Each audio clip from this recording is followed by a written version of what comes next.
Welcome to the Story World channel. Enjoy your viewing experience. Early one morning, after being away for a year and a half, Barry returned to his apartment. The passage of time had transformed his life in profound ways. He pursued his childhood dream of becoming a captain of long-distance navigation, a romantic profession he thought was beyond his reach when he was a young boy in the orphanage. Yet, through hard work and determination, he not only achieved his dream, but sailed the oceans and seas, traversing the world as if it were his own backyard. Between his voyages, Barry also fulfilled another dream by purchasing a luxurious apartment in the heart of the city, along with a car, and securing a healthy bank account. However, amid all his success, he felt a void. Love had eluded him. Though he had plenty of female attention, he yearned to find the one who would truly capture his heart. One fateful day, his world changed when he encountered Jasmine, a delicate, fragile woman in distress. Abandoned by a heartless scoundrel who had taken advantage of her, she found herself crying in a restaurant with an enormous bill to pay. Barry couldn't bear to see her suffer and stepped in, paying for everything and taking her home. As they spent time together, Jasmine opened up about her life. She was a student at a pedagogical college, living in a dormitory, and also an orphan, just like Barry. In her, he saw his dream come to life, and he couldn't ignore the connection they shared. Despite the significant age difference, Barry knew he had found his soulmate and pursued her with genuine affection. Jasmine reciprocated his feelings, and their love blossomed beautifully. A year later, they tied the knot, and Barry was filled with unparalleled happiness. Though their wedding had only a few guests, including some colleagues from Barry's work and one of Jasmine's friends, it didn't diminish their joy. The absence of relatives was a reminder of the void left by Barry's parents, who tragically died in a car accident when he was just a year old. Growing up in an orphanage, Barry had no other family, but now, with Jasmine by his side, he felt complete. Their union transcended age and background, as they proved that love could bridge any gap. Barry and Jasmine's hearts were no longer lonely. They had found solace in each other, creating a lifelong bond that surpassed all obstacles. Together, they embarked on a new chapter, eager to build a future filled with love, happiness, and the shared dreams that brought them together.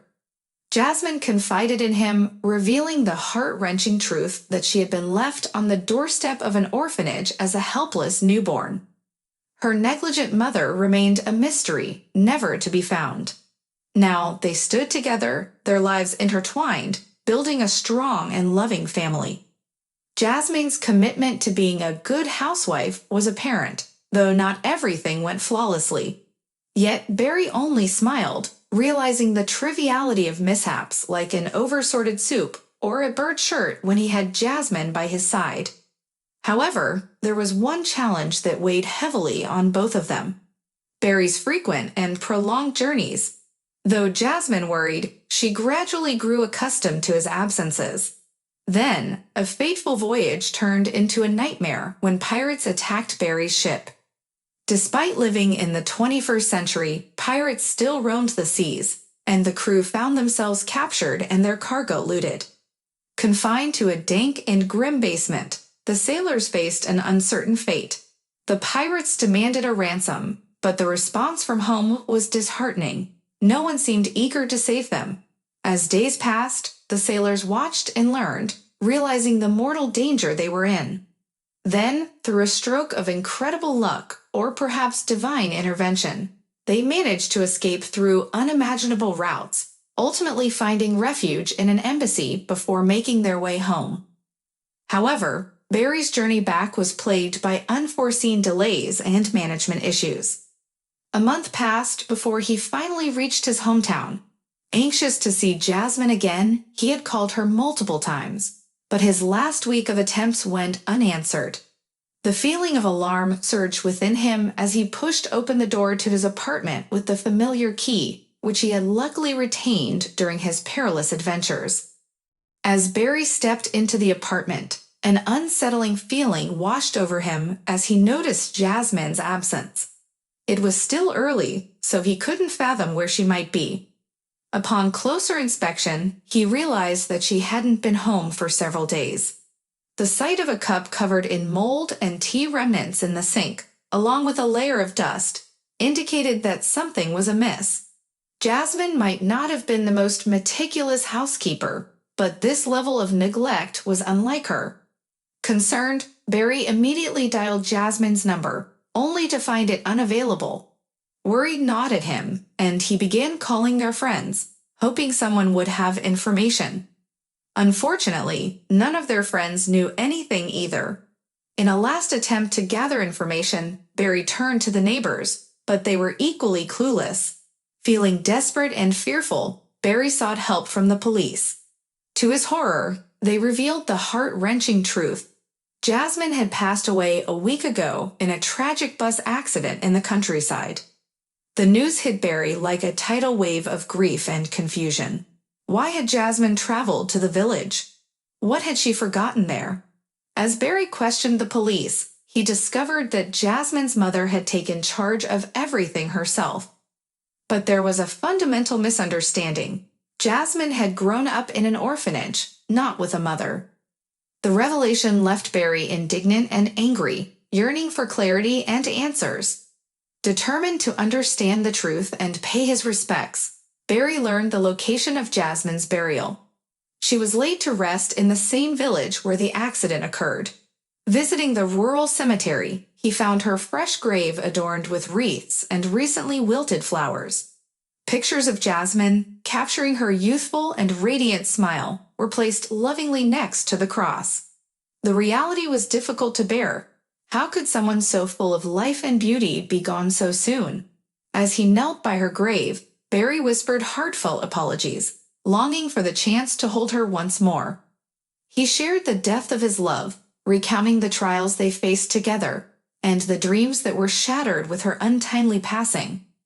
"Forgive me, my love," he murmured, his voice choked with emotion. "I yearned for you so much, and I went through so much to be with you, but I didn't make it in time. My sunshine, what happened to you? Why are you even here, my dear?" Barry whispered, his voice filled with sorrow and confusion. As he stood by Jasmine's grave, he was taken aback when he noticed an old woman approaching, cradling a baby who appeared to be about 6 months old. The woman gently sat at the other end of the grave, observing Barry while tending to the dried flowers. Barry, feeling a mix of grief and anger, couldn't comprehend this intrusion on his private moment of mourning. He wanted to be alone with his beloved Jasmine's memory. He looked at the woman with displeasure, demanding that she leave him be. "I'll clean up my wife's grave myself," he sharply retorted, hoping she would understand and leave. However, the woman didn't waver. Instead, she looked at Barry with inquisitive eyes and calmly replied, "Are you her husband?"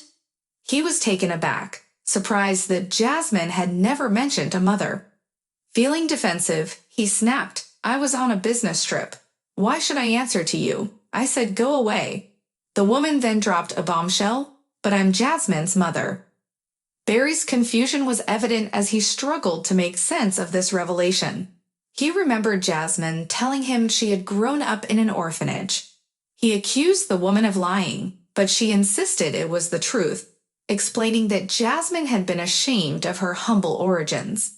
"She never told me about any child," Barry protested, shocked and feeling betrayed. The woman, now identified as Jasmine's mother, continued, "My grandson was born with a serious illness. God had other plans, and now I am raising him in her absence." Barry was stunned by the news, his mind racing with emotions and questions.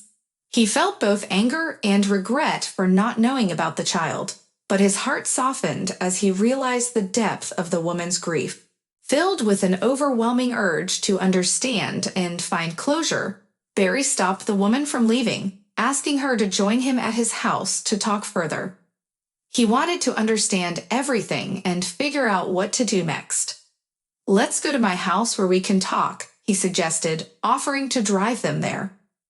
The elderly woman hesitated for a moment, then nodded in agreement.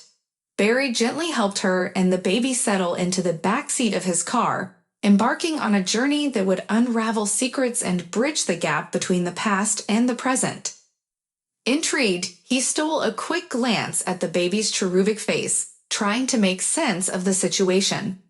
The elderly woman before him seemed insistent on telling her story, but he couldn't help but wonder about the truth behind it all. Was this really his son? And if so, why hadn't Jasmine informed him about her pregnancy? As he quietly drove through the quaint village street, his mind was flooded with questions. The perplexity of the moment weighed heavily on him, and he felt as if he were a mere spectator to someone else's life. "Stop here," the woman's voice broke through his thoughts as she touched his shoulder gently, indicating a shabby house. Barry looked at the house doubtfully. It appeared old and cracked, with windows that seemed vulnerable to rain and wrapped in plastic. The foundation was in disrepair, exposing rotten logs. "It's not a palace," Mrs. Harper said, a tinge of sadness in her voice. "I had to move in here after my house burned down. It was old but sturdy."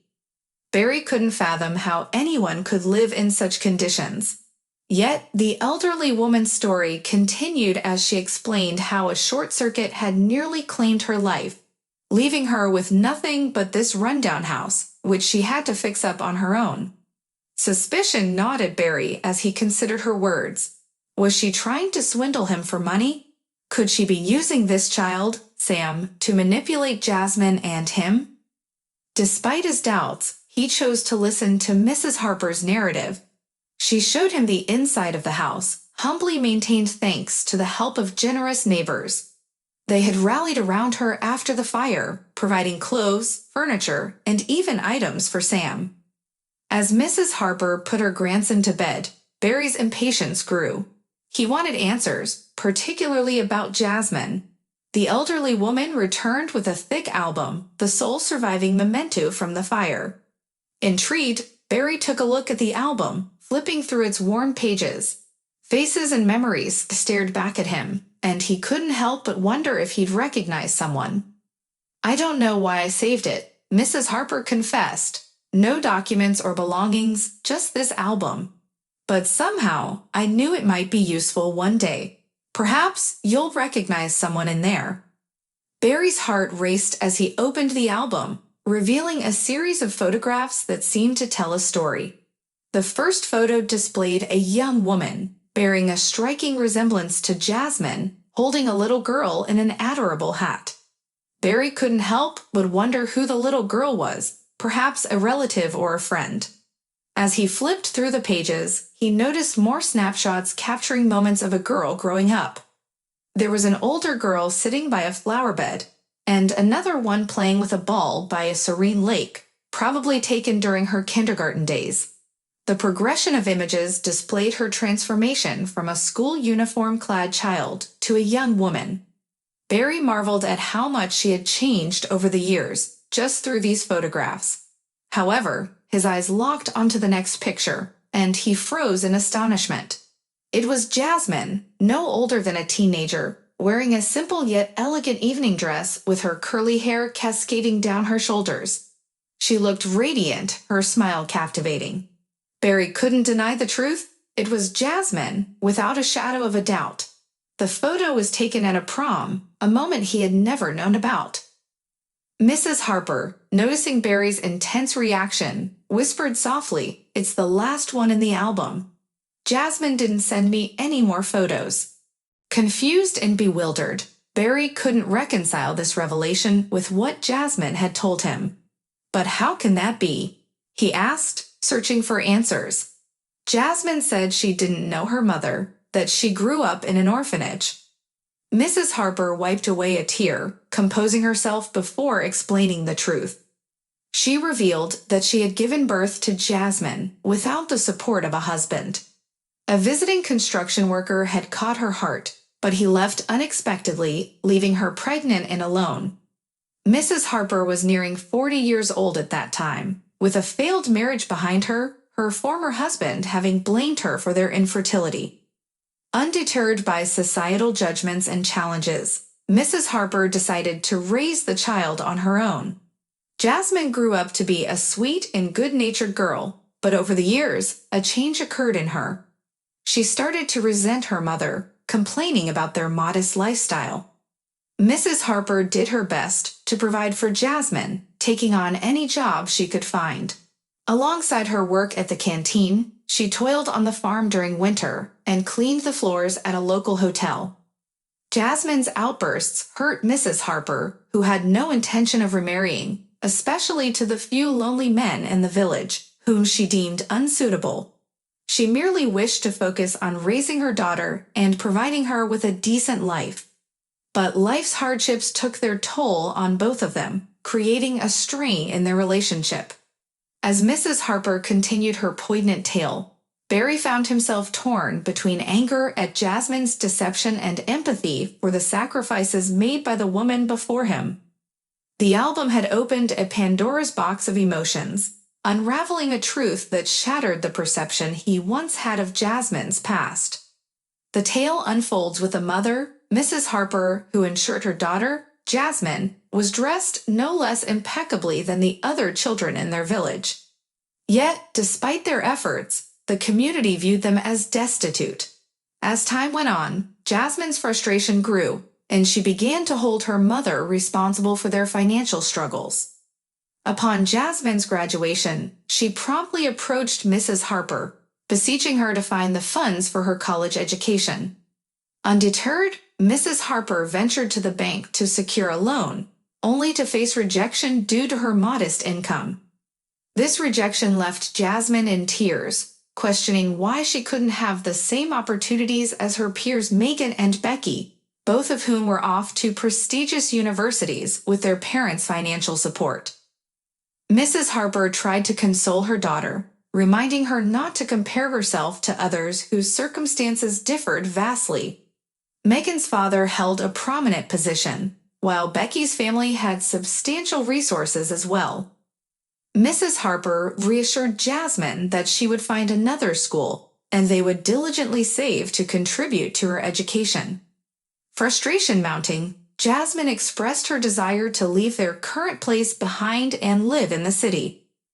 Mrs. Harper tried to reason with her, acknowledging the challenges but maintaining hope for a better future. Determined to pursue her dreams, Jasmine embarked on a journey to the neighboring district, leaving Mrs. Harper perplexed and concerned for her daughter's well-being. While Jasmine rushed to the district center, Mrs. Harper busied herself in the canteen, preparing dough, her thoughts consumed by her daughter's decision. Despite her efforts, Mrs. Harper couldn't locate Jasmine, and soon winter arrived. A glimmer of hope emerged when Jasmine's former classmate, Becky, visited and shared a sighting of Jasmine with a man at an upscale restaurant. Concerned and curious, Mrs. Harper discovered the restaurant's location, deciding to visit the city in an attempt to reconcile with her daughter.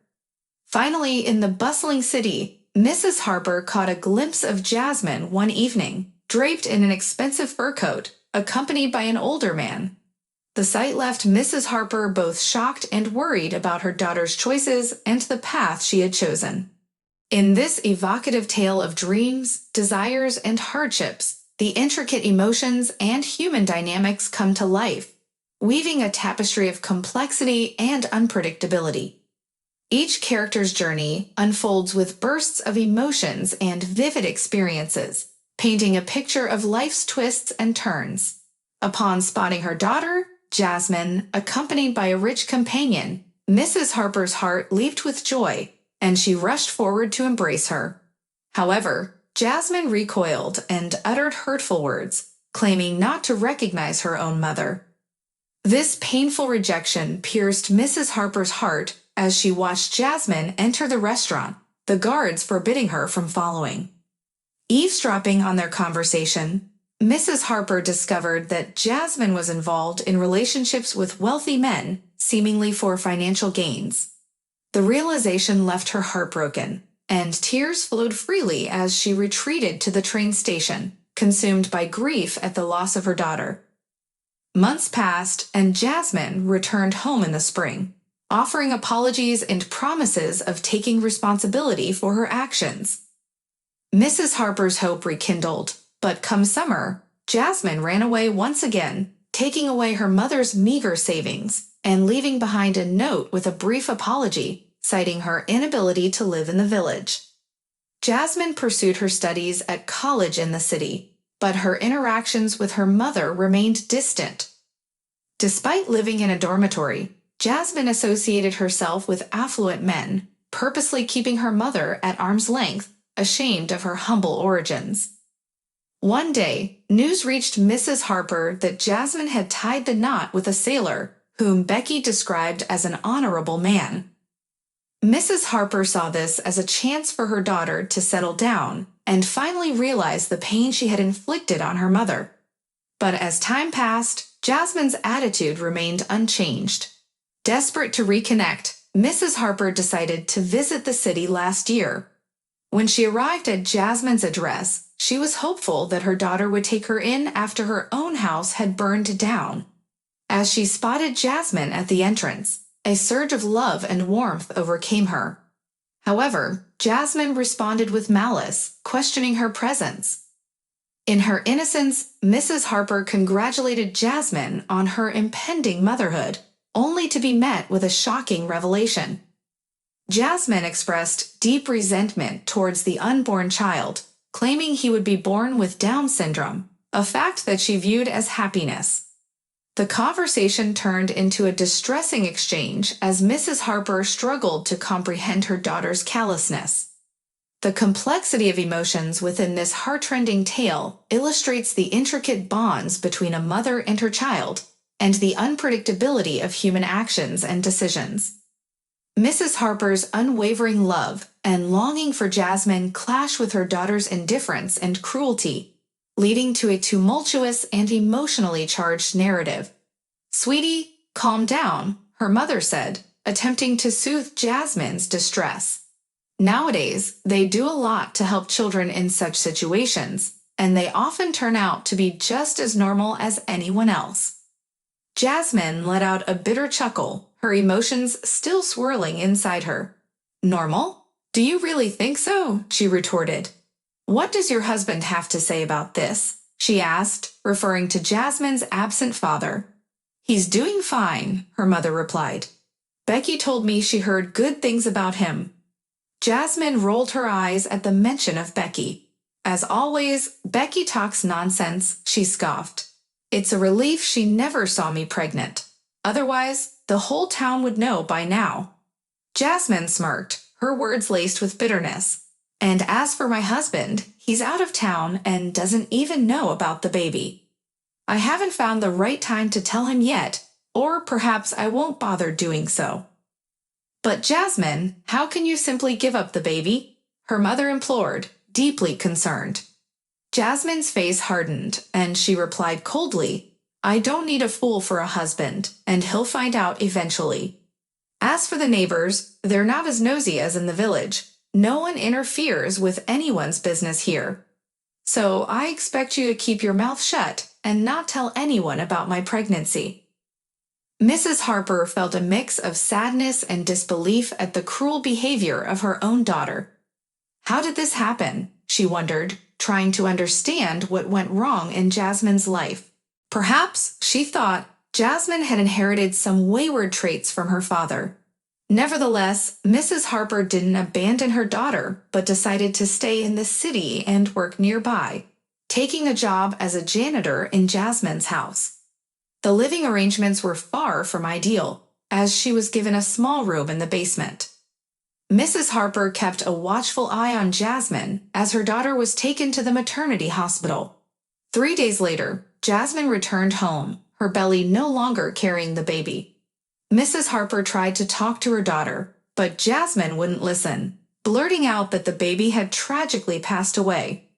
Distressed and filled with sorrow, Mrs. Harper rushed to the hospital to claim her grandson and give him a proper burial. To her astonishment, she found him alive, lying in the ward for ill patients. It was a moment of realization for Mrs. Harper, and she knew what she had to do. She immediately set about obtaining the necessary documents and running around various government institutions in the city. At first, they hesitated to hand the child over to her, but eventually they relented, recognizing Mrs. Harper as the boy's blood relative. Without informing Jasmine, Mrs. Harper took her grandson and settled with him in an old house in the nearby village. She wanted to protect him and let Jasmine believe that the child was placed in an orphanage. For her, the boy Sam was a ray of hope and a chance to bring up a good and loving child, despite the difficult circumstances. Life in the village was different, but they managed. Sam grew up under his grandmother's loving care, and though he had faced challenges, he turned out to be a good and kind-hearted boy. The bond between Sam and his grandmother was unbreakable, and together they created a new chapter in their lives, filled with love and understanding. After many years, Jasmine finally discovered the whereabouts of her long-lost child. Overwhelmed with emotions, she picked up the phone and called her mother, expressing a mix of anger and sorrow. She scolded and shouted, accusing Mrs. Harper of making decisions about the baby's future without her consent.